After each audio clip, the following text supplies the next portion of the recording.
Vieron que ustedes tienen un trabajo práctico, una nueva unidad en la que empezamos a hablar de la planificación.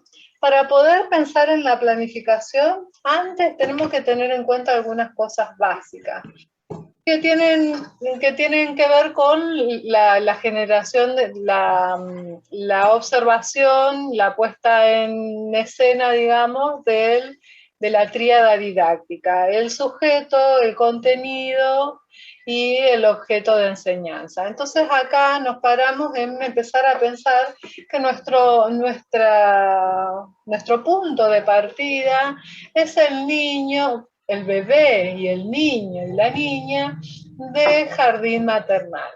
Entonces, respecto a esto, tenemos pensado algunos contenidos prioritarios, que son los que trabajamos la semana pasada, que se sitúan principalmente en las actividades de crianza. Ustedes hasta acá pudieron ver algunos aspectos que hacen a esos elementos que dan forma, ponen en escena la triada pedagógica, ¿no?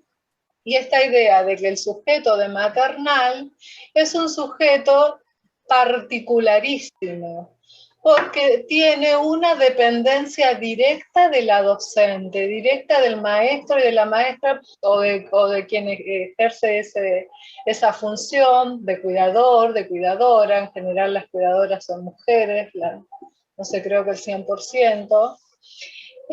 Y lo que nos sucede es que necesitamos poder identificar, que lo vamos a hacer un poco más adelante, a ese sujeto particular, que de alguna manera traza las líneas en las que la enseñanza se va a producir de manera diferenciada.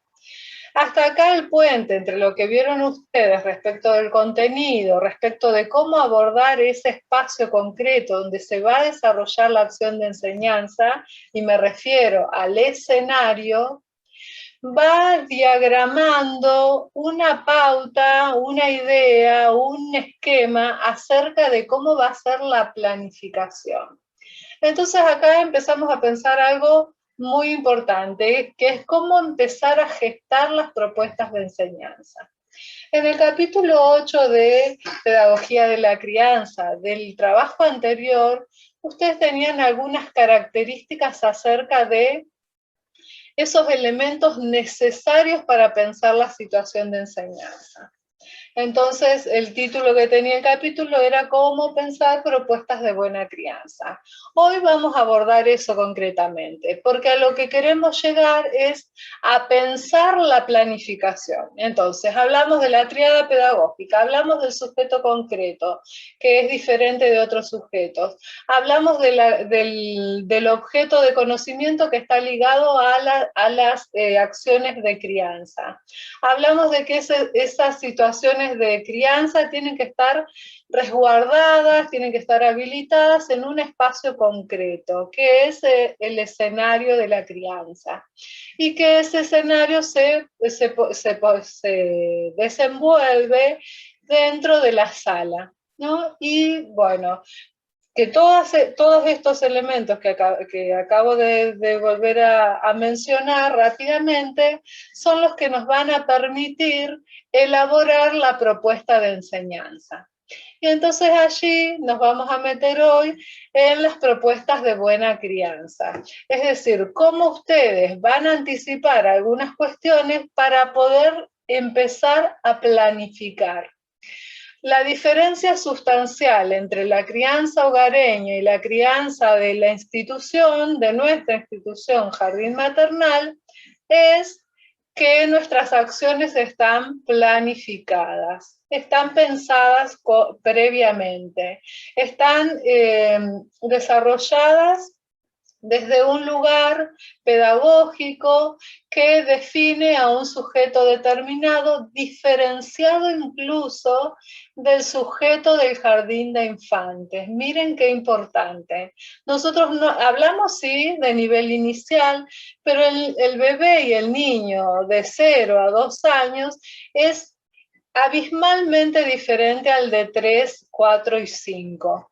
Incluso, bueno, por supuesto con las diferencias de 3, 4 y 5, y por eso hablamos de diferentes ciclos, ¿no? 2 ciclos dentro del nivel inicial.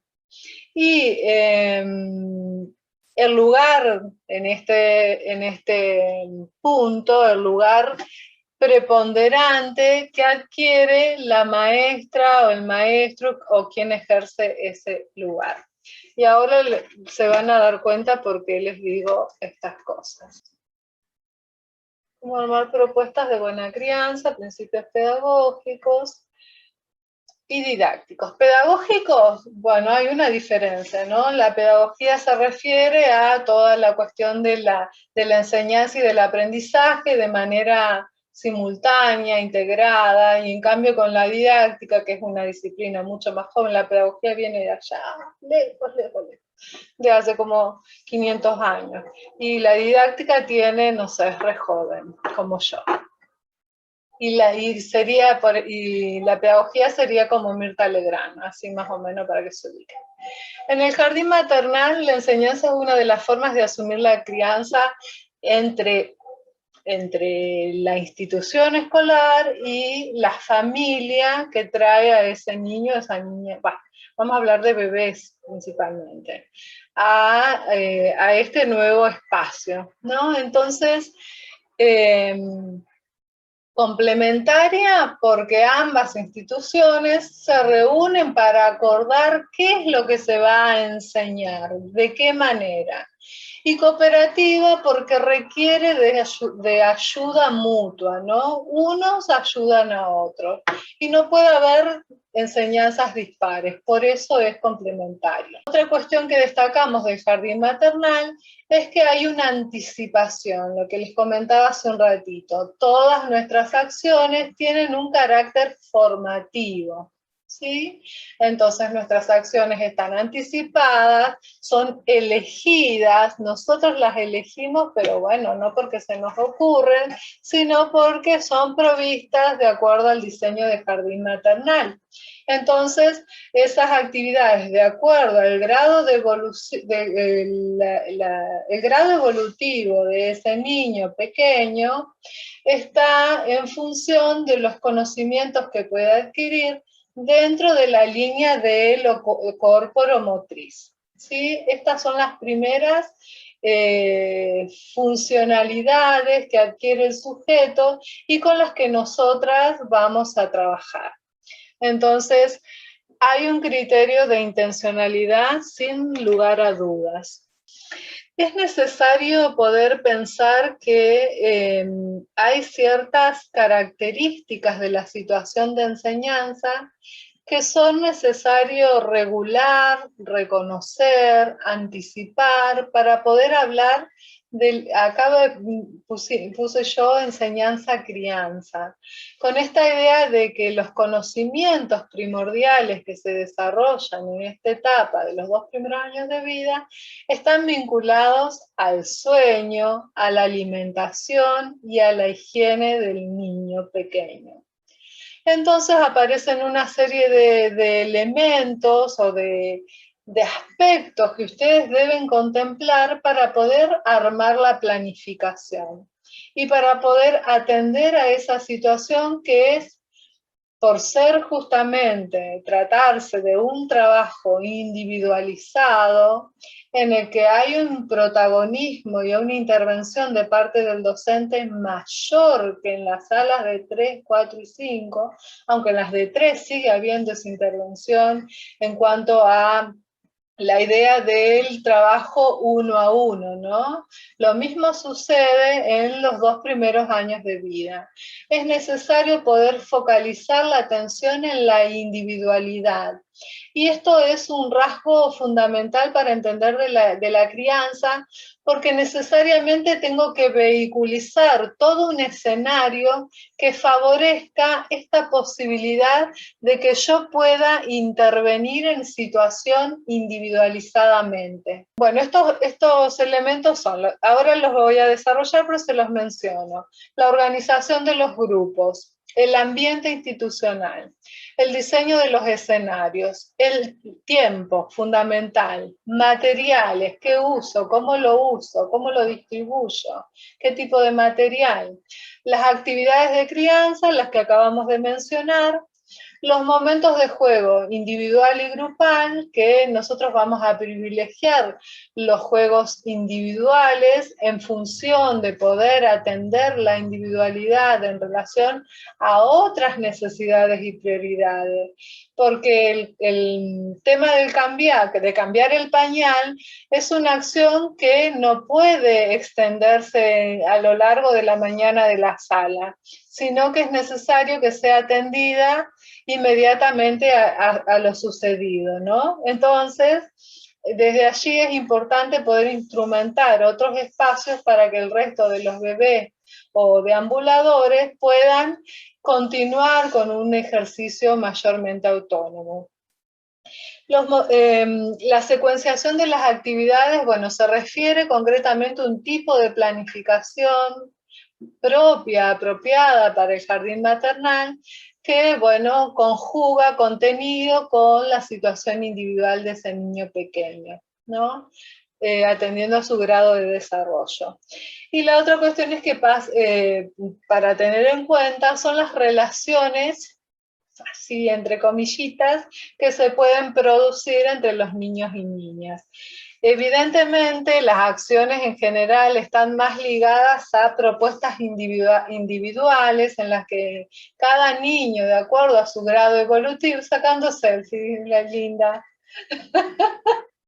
de acuerdo a su grado evolutivo, va a poder generar encuentros, vínculos y un modo de aproximarse al otro, pero acorde a la etapa evolutiva en la que se encuentra. Vamos a la organización de los grupos. Bueno, hay algunas propuestas que a ustedes le van a parecer un poco, ¿cómo decirlo? Como muy utópicas. Sin embargo, es para tener en cuenta que ante su trabajo, ¿no? Ante la posibilidad de trabajar, se puedan instrumentar desde su lugar como docentes algunas condiciones que tiendan a que ese espacio en el que ustedes van a trabajar mejore. Yo entiendo que lo que digo es difícil, pero bueno, puede ser que con el tiempo podamos aspirar a estas cuestiones.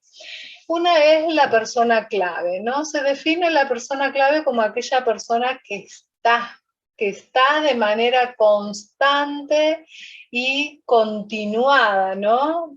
En esta propuesta de acompañar a ese bebé o niño pequeño.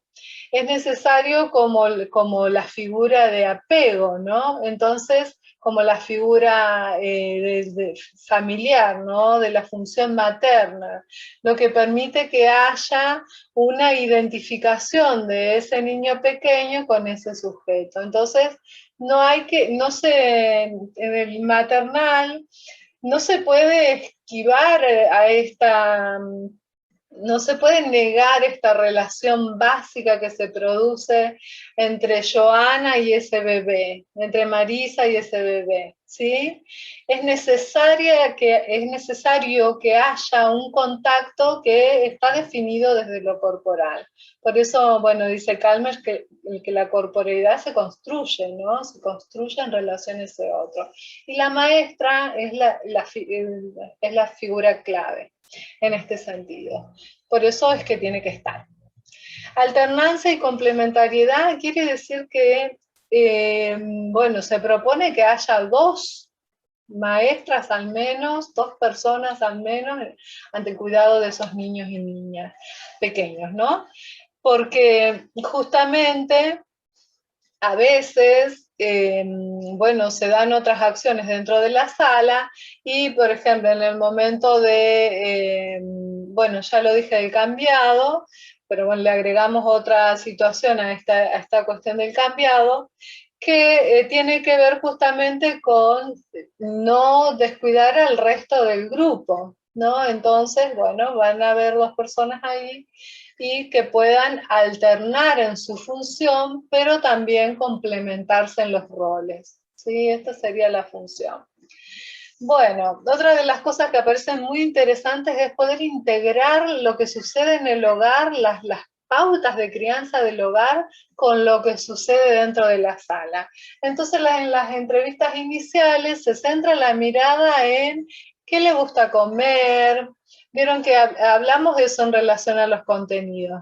Que todo mi ejemplo eran de comida. Pero bueno, una de las funciones principales que se desarrolla en el jardín maternal es la alimentación. Y la alimentación tiene que ser placentera. No hay otro modo de definir la alimentación. No va a comer porque tiene que comer. La idea es que el momento sea agradable y para eso tiene que constituirse el espacio a tal fin. Entonces, el horario tiene que ser individualizado y tiene que haber primero una comunicación de parte de la familia. La familia tiene que poder decir, bueno, la manzana la come así, o no, el yogur de frutilla no se le causa acidez, entonces, bueno, a esto no está acostumbrado. Puede ser que, que ambos, familia, institución, la familia pretenda incorporar algún hábito nuevo y entonces se ponen de acuerdo en que ese momento que se produce en la sala vuelva a replicarse en el hogar, ¿no? Entonces, ida y vuelta permite integrar algunas pautas en relación a la higiene o al sueño o a la alimentación. Por supuesto, sin duda, ustedes aprendieron con el práctico anterior que el acompañamiento, la disponibilidad, la corporeidad del cuerpo en sí de la maestra, su calor, su voz, sus ademanes y su mirada, son las que le van a dar la contención necesaria a ese bebé. Entonces, por lo tanto, es necesario que esté disponible, es decir, que esté. No es menor la ausencia prolongada de una maestra, en lo posible es necesario, bueno, que haya cierta continuidad, ¿no?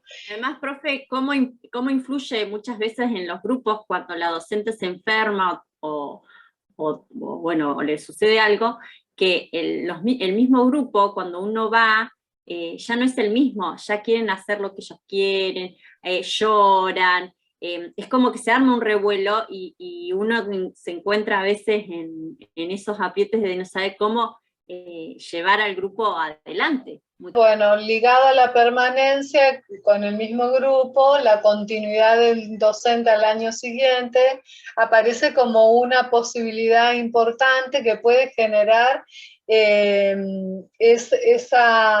sostenimiento del vínculo y ese aprendizaje del niño en relación a su proceso de autonomización, ¿no? Que esa persona en la que cree y confía va a continuar estando presente. No quiere decir que el bebé es un mamón y que no se queda solo, ¿no? Que a veces se lee así, como, ay, no, ya pasó el año y ya tendría que acostumbrarse. No tiene por qué acostumbrarse y si existe la posibilidad de la continuidad de la maestra, pueden ustedes pedirla, ¿no? Dicen, ay, no, ya están grandes. Bueno, pueden pedir esa continuidad, si es posible. Bueno, esto es en cuanto a la organización de los grupos que tiene, bueno, que hay mucho el 99% de vinculación con la maestra, ¿no? Con el lugar central que ocupa en esa relación, grupo e individualidad. En cuanto al ambiente, el ambiente institucional, bueno, tiene como muchas características que son necesarias poder articular.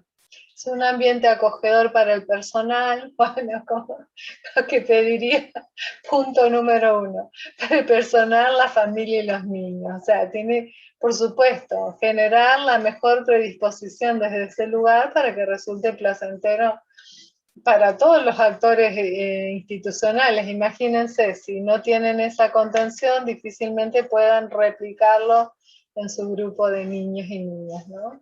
Ese entorno estético. ¿Te acordás, Rosa, que vos habías comentado lo del espacio estético?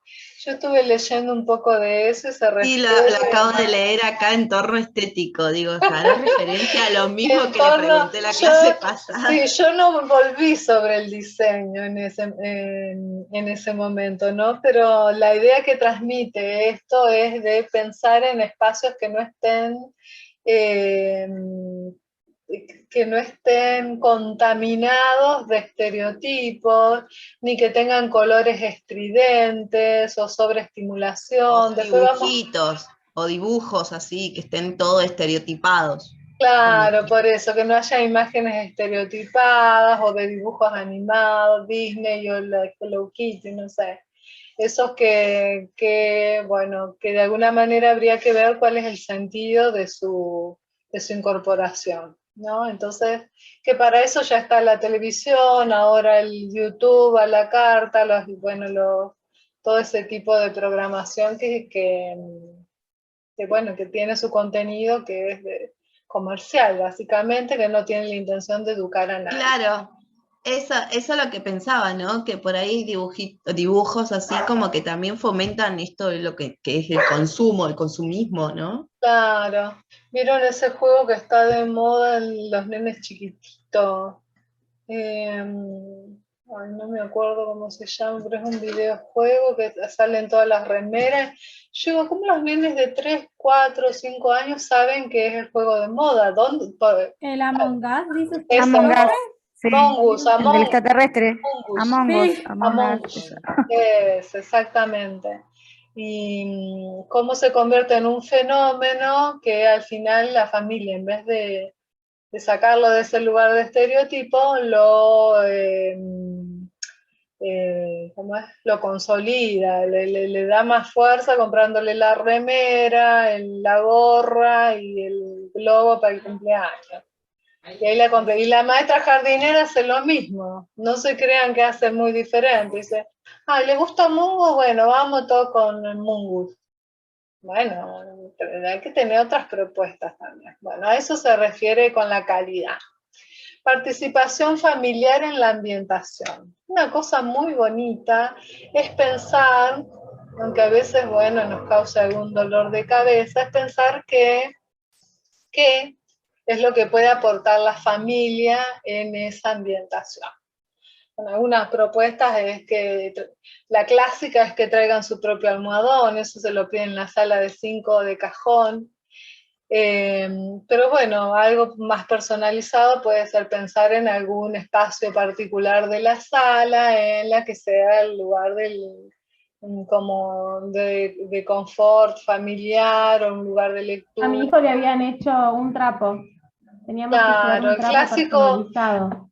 Claro, antes era el almohadón y parece que se les encareció, ahora directamente le piden un trapo de piso. Claro, no, cuando mi hija iba, que tiene 11, era el almohadón, y después mi hijo, que ahora tiene 6, era el trapo. Ahora ya no sé. Te juro, sí, tal cual. Gracias, Susana, por ilustrar.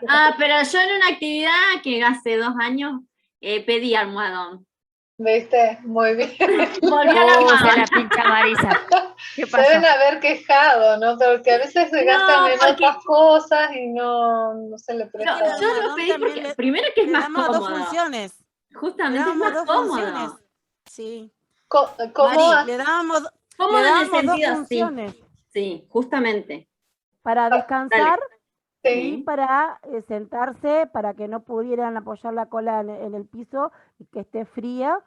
Claro. Y es una manera también, tenía 2 funciones el almohadón. Nosotros también usamos el almohadón, un almohadón que traían ellos y ellos mismos lo presentaban, lo exponían y cada uno sabía que era. Lo decoraban a su gusto, venían unos almohadones con la familia, o sea, había un trabajo. Claro.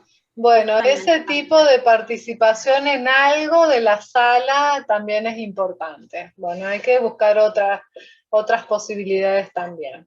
A mí no se me ocurrió ninguna, por eso puse el ejemplo de la almohada. Nosotros el otro día en el jardín, para festejar la Semana de las Infancias, había un día en el que era de cine. en que tenían que llevar su almohadón y de pijama, tenían que ir de pijama. Estuvo genial, y a ellas les re gustó la idea de llevar su almohadón y sentarse, porque nosotros nunca usamos televisor ni nada de eso para proyectar nada, ¿no? Sí. En ninguna propuesta, así que era como todo una novedad ahí en el jardín. Y era más como parecido más parecido a la casa, ¿no? Claro, cortos, y así habían, en el caso de sala de 1, cereales, pero para los más grandes habíamos encargado pochoclos, así que le dábamos pochoclos. No, les encantó la propuesta, estuvo re linda, y es como que para ellos ir en pijama, y encima llevar el almohadón, se levantaron y así. Qué lindo, qué bueno. Muchas veces también se utiliza esto de hacer la jornada le decíamos acampar, y no me acuerdo ahora el otro. La pernotada. Sí. Y dormíamos con todos los nenes, todos, inclusive hasta llevaban, creo que eran salas de 1, en un tiempo se incluía también a los bebés. Pero es una actividad bellísima. Precioso, esas actividades que no se les olvida nunca. Y dormían, los papás decían, no, me vas a tener que llamar. ¿Dormían? No.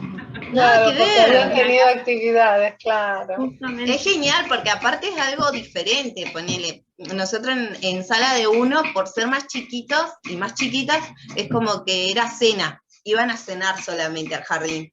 Después con los de 2 y 3 años, ya se iban a dormir. Y después con el resto, con los de 4, se iban a acampar. Y es como que a ellos les re gustaba, aparte las temáticas siempre son diferentes, llegaban al jardín y era como otro espacio, porque tenías o una temática de selva, y es como que cada circuito tenía un juego relacionado a la selva, y para ellos es re lindo. Yo creo que esas actividades así enriquecen un montón.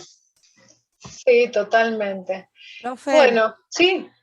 No, le quería contar que justo hablando de las temáticas y que es importante la influencia de la familia para los nenes, que nosotros estamos preparando en el jardín esta semana de la primavera, y cada salita tenía que preparar una temática para poder trabajar con los niños en el jardín, pero con ayuda de la familia. Claro. Entonces, en la salita de 2 que estoy yo, vamos a hacer la temática de poder jugar con las cajas, pero no simple cajas vacías y grandes, sino que esas cajas grandes, poder transformarlas, por ejemplo, en autitos, decorarlas por su familia, y poder llevarla al jardín y poder jugar adentro de la caja.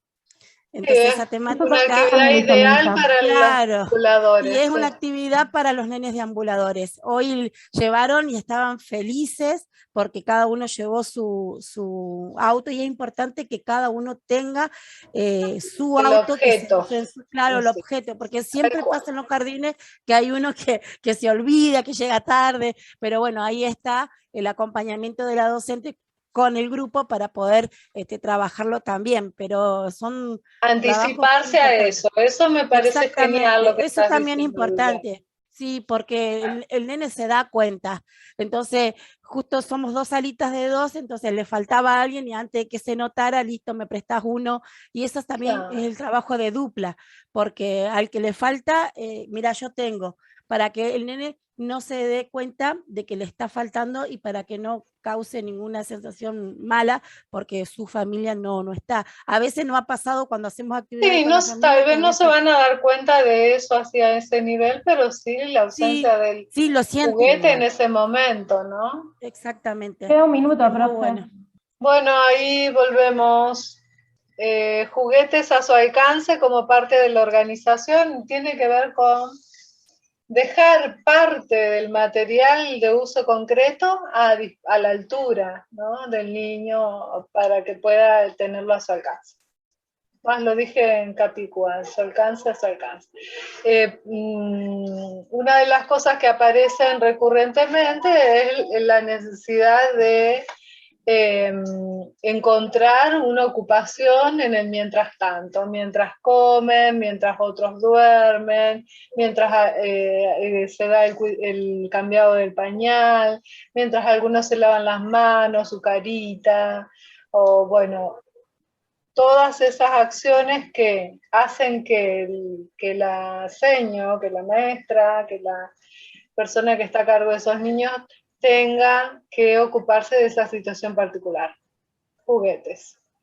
Propuestas lúdicas armadas. ¿Qué cosas se pueden dejar puestas? Como por ejemplo un rincón de libros de esos de tela, en los que el niño puede explorar libremente. Otra de las cosas que después vamos a ver con los materiales es la posibilidad de volver a recurrir una y otra vez a esos objetos que le causaron simpatía, que le generaron la intención de poder vincularse de manera grata y que desean volver a encontrárselo. No piensen que la sala tiene que ser toda novedad, sino que tiene que darse la posibilidad de volver sobre los objetos ya abordados. Y en cuanto al espacio concreto, como parte del ambiente, necesitamos un lugar que esté abierto, al cielo abierto, un espacio cerrado tipo Zoom, una sala que no tenga objetos, ¿no? Bueno, los centros infantiles tienen esa lógica de dejar los espacios lo suficientemente abiertos como para que los chicos estén más libremente, pero bueno, sería una entre otras disposiciones que complementen los espacios. Bueno. El diseño de los escenarios para enseñar, esto lo vieron ya. Los escenarios, bueno, tienen escenarios permanentes y escenarios móviles, que son los que arman, los móviles son los que arman en función de una temática. Y los permanentes son los que ubican en ese ambiente los juegos que usan los niños cotidianamente. Lo cierto es que esos juegos siempre tienen que tener una posibilidad de desafío, ¿sí? Bueno, los juegos los van a ver en muchos espacios curriculares, solo se los voy a nombrar: los motores de exploración, de construcción, ejercicio, coordinación motriz, juegos del como sí, que se refieren al juego simbólico, donde se empiezan a incorporar, eso un poco se los expliqué con los contenidos, la incorporación de los roles sociales, la imitación, y siempre el docente, la maestra, el maestro aparece como ejemplo, ¿sí? Y la apreciación artística en primer lugar, porque ¿qué nos dice la psicología infantil? Que un niño pequeño, pequeñísimo, aprende en primer lugar por imitación. Para poder yo dar la posibilidad de que aprenda otras cosas, no tiene que tener miedo de darle cosas conocidas para que el bebé pueda, mi niño pequeño, pueda reconocer esas producciones y después realizar las propias, ¿sí? A modo de conectar saberes previos y con ideas acerca de lo que yo quiero enseñar. La organización de los tiempos se refiere a toda la vida escolar. Principalmente, ¿qué quiero que les quede claro de esto? Que la alimentación, por ejemplo, es un momento social en los deambuladores, es decir, encontrarse, hacer sociales, conversar, contar algo, intercambiar, compartir elementos propios de la alimentación y además aprender de otros. En el bebé pequeño, la alimentación es una actividad más intimista, en la que la maestra está en contacto individual con ese niño pequeño y le ofrece tiempos particulares para que esa situación se dé. Es importante que me olvide. Ustedes son el modelo de esa situación social. ¿Cómo se comporta la maestra? Se van a comportar esos querubines, ¿sí? No es lo que yo digo, sino lo que yo hago. Por eso es fundamental que haya vínculo social en la sala de 2 y la intimista en la sala de bebés o de 1 año. Y la cuestión de la organización de lo temporal tiene que estar ligada a que los grupos no pueden ser sostenidos por obligación. Si hay una oportunidad de que coman conjuntamente porque se dio esa situación de esa manera, adelante. Pero poder propiciar todas las actividades individuales que sean necesarias. ¿Cómo se salda eso? poniendo un escenario, teniendo un escenario permanente que viabilice la actividad en relación a los distintos tipos de juegos que son posibles en esos primeros años de vida, ¿sí? Entonces, estas cuestiones del diseño del escenario, del tiempo y lo anterior, están ligadas justamente a cómo yo determino ese espacio abierto, cerrado, para que el niño pueda tener la libertad y empezar a construir su propio proceso autónomo. Cuanto a los materiales, muchas cuestiones a tener en cuenta. Hablábamos antes de lo estético, de los escenarios, pero también vamos a hablar de lo estético de los objetos. Tienen que ser seguros, o sea, no pueden ser puntiagudos, tienen que ser sólidos, no pueden tener agujeros, tienen que estar adecuados al grado de desarrollo del niño. Tienen que ser estimulantes, atractivos, sugestivos y variados, pero no pueden ser objetos de sobreestimulación o con colores estridentes que hiperestimulen la vida, la experiencia sensorial de ese niño. Ni mucho, qué sé yo, ahora, no sé, algún muñeco que aparte de tener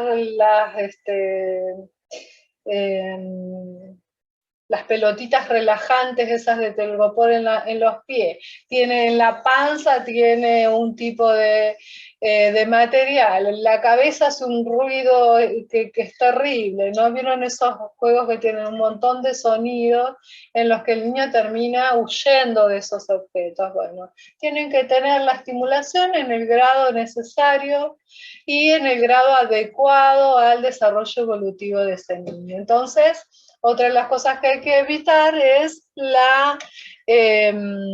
los objetos en cantidad, en demasiada cantidad, ¿no? En una cantidad excesiva. Y bueno, evitar la sobreestimulación con colores, texturas y formas estereotipadas. Lo importante de esto es que lo que me va a permitir, que me corrió, lo que me va a permitir es algo que me va a permitir utilizar bien esos elementos, esos materiales, es poder elaborar los míos propios. Y renovar parte de los elementos de los escenarios permanentes para ir graduando ese desafío constante en la medida que ese niño pequeño va creciendo. Bueno, de las actividades de crianza, básicamente, bueno, lo que les decía antes, el lugar de intimidad, tranquilidad y placer, necesario para los bebés, pero también de optimizar, de regular, de propiciar otros tipos de situaciones que vayan como abriendo la perspectiva de la idea del descanso, de la idea de la alimentación y de la idea de la higiene. Por ejemplo, en el momento del cambiado, el niño puede disponer de algunos juguetes pequeños mientras sucede esa situación. No necesariamente depender del aseño de la maestra para que la situación placentera sea concreta. Podría tener mientras tanto un sonajero, algún elemento colorido, con sonido, con aroma, algo que sea estimulante para ese bebé. La otra cuestión es la intimidad, bueno, en la alimentación ya lo habíamos dicho, pero también, por ejemplo, generar otras acciones en relación al sueño. Que el sueño no sea entendido solamente con cerrar los ojos y dormir en un momento que tal vez el niño no lo desea, sino que ese espacio tiene que ser propiciado y tiene que ser y la posibilidad de tener momentos alternativos en ese descanso, por ejemplo, quedarse mirando libros, y esa es una manera de descanso. Hacer los ejercicios de relajación que promueven, por ejemplo, que puede que no lo hagan todos, ¿no? La idea es que no todos hagan todo al mismo tiempo, y eso tiene que estar, eso lo puedo regular poniendo otros elementos alrededor. Entonces, el niño no va a depender exclusivamente de lo que la maestra haga. Y por supuesto, juegos de crianza siempre están presentes tanto durante el sueño como durante la higiene. Bueno, momentos de juego, como saben, hay los individuales, en pequeños grupos y de grupos completos. Pero nosotros en el jardín maternal vamos a tratar de que esos momentos sean breves, los grupales, y que no sean forzados. Los momentos grupales en general tienen que ver con los espacios abiertos y con las propuestas en las que hay diversidad de elementos, de acciones, de actividades posibles a desarrollar por parte del bebé, que van a permitir que se produzcan estos juegos de manera simultánea. Pero para ello tengo que propiciar esos espacios. Y generalmente poder hacer que las acciones que se produzcan sean de manera simultánea, favorecidas por un ambiente que esté enriquecido con materiales y escenarios ricos en actividades y en objetos. Secuenciación de las actividades. Bueno, estas son las últimas cosas que voy a desarrollar. La idea es poder que ustedes tengan en claro que para planificar tienen que vincular el contenido con el sujeto de acuerdo a su etapa evolutiva, lo que le dije al principio. ¿No? Volvemos al inicio de la propuesta de enseñanza. La propuesta de enseñanza se centra en poder saber qué es lo que el niño conoce para poder generar un proceso de enseñanza diferenciado. Quiere decir, profe, que si nosotros, por ejemplo, hacemos la propuesta, ¿no? Para sala de 1 año, tiene que ser acorde a las actividades a esa edad, el contenido.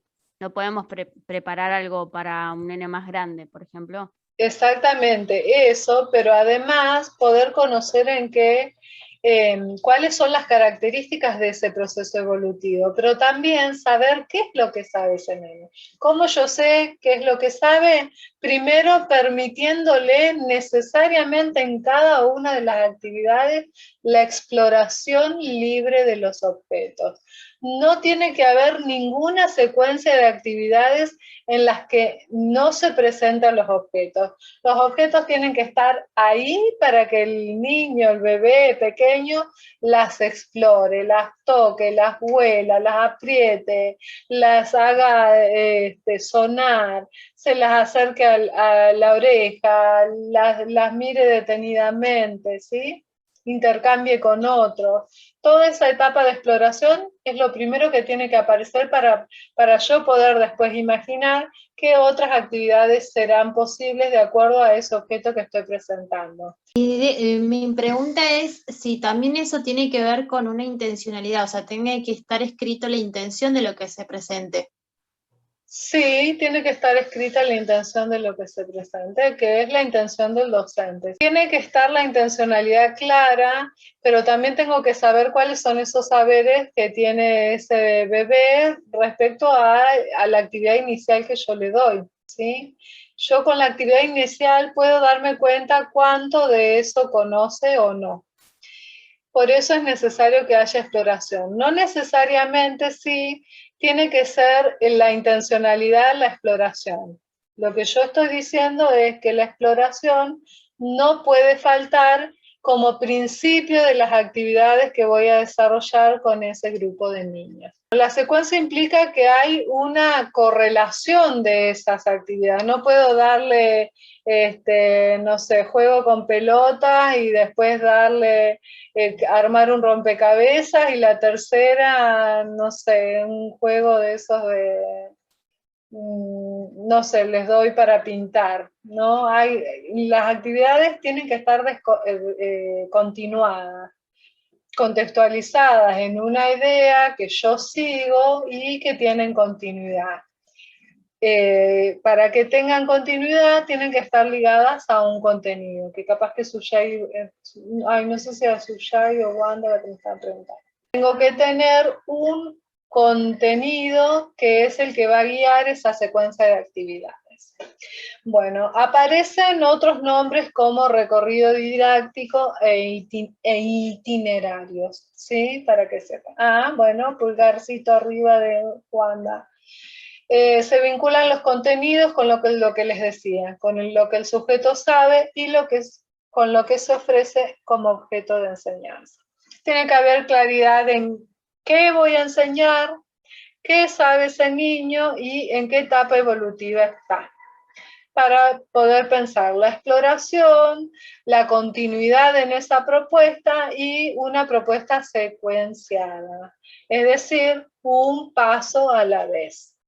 Cuando se concrete toda la secuencia, tengo 5 actividades, tengo que haberlas focalizado siempre en el mismo contenido. No me bandeo para otras, elijo un solo contenido y ese es el que se aborda a lo largo de toda la secuencia a través de 5 actividades diferentes, todas continuadas.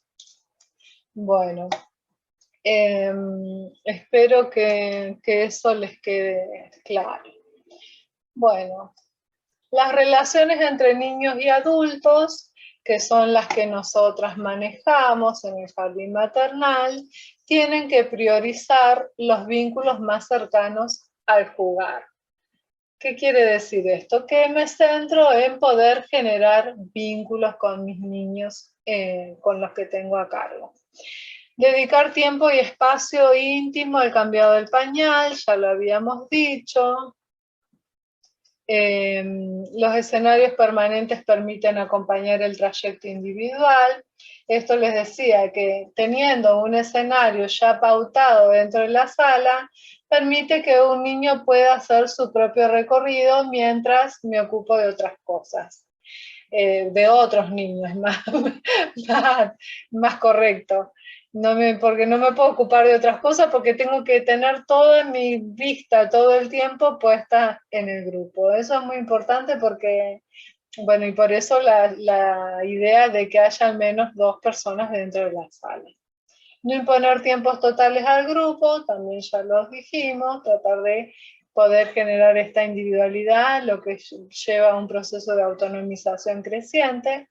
Y no dudar cuando hay que ofrecer los brazos para acunar, sostener, alcanzar un juguete y sonreír. Bueno, no se sonríe con los brazos, pero sería como otra de las acciones a realizar para que sea posible el acompañamiento de ese pequeño que está en formación. Y además donde la maestra se constituye en el referente principal, ¿no? Entonces, porque a veces se dice no, porque